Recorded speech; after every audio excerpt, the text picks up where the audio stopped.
আপনি হাতটা উঠান দেখি, সোজা উঠান, এর বেশি ওঠে না। এবার এভাবে উঠান তো, উঠে না, ঘাড় পর্যন্ত নিয়ে যান, জানা পিছনে পিছনে জানা। ফ্রোজেন শোল্ডার টাইপ 2 ডায়াবেটিস মেলাইটিসের কারণে ডেভেলপ করে, এবং এই ফ্রোজেন শোল্ডারটি এনার যে মূল যে সমস্যাটা ছিল এটা হলো ওনার হাত ফ্লেকশন করতে সমস্যা হচ্ছিল, অ্যাবডাকশনের সমস্যা ছিল এবং এক্সটেনশন করতে সমস্যা ছিল। তো আলহামদুলিল্লাহ আমরা ওনার ডায়াগনোসিস আমরা কমপ্লিট করছি। সার্ভাইকাল কিছু ইস্যু আছে, সার্ভাইকাল ইস্যুগুলো আমরা মোটামুটি ঠিক করে ফেলেছি। ওনার মাসেলের কিছু ইস্যু হচ্ছে, যার কারণে আমরা কিছু ড্রাই নিডলিং করতেছি।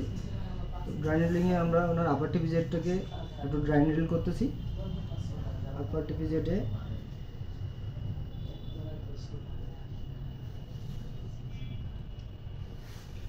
ফার্স্ট ড্রাই নিডল করলাম,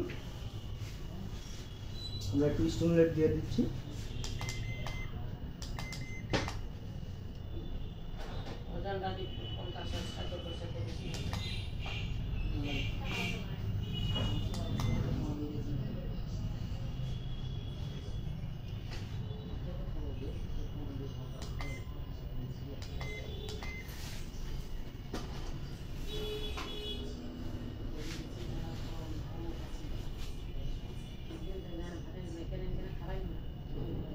আমরা আরেকটা ট্রিগার পয়েন্ট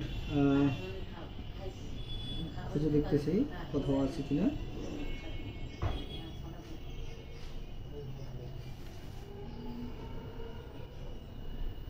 না, আলহামদুলিল্লাহ এখন আর ট্রিগার পয়েন্ট মনে হচ্ছে না তেমন কিছু। আমরা দেখি উনি কতটুকু ইমপ্রুভ করবো, দেখি। আলহামদুলিল্লাহ, একটা সোজা করে উঠান। হ্যাঁ, ফ্লেকশনটা এখন মোটামুটি অ্যাবাউট 80% ইমপ্রুভ করে গেছে। অ্যাবডাকশনটা দেখি, এবার সেটা করেন, মোটামুটি 80%। পিছনে উনি একবারই নিতে পারতো না, দেখি পিছনে।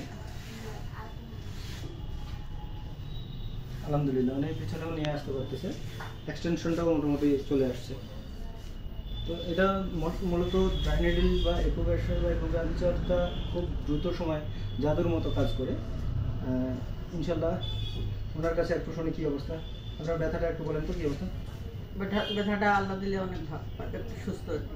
এখন আর ব্যথা হতেছে কি? কনকনে না ব্যথা আছে? ব্যথা তো ছিল না স্যার, কনকনে তো। হ্যাঁ, আচ্ছা, কনকনে না, এখন সুস্থ মনে হচ্ছে।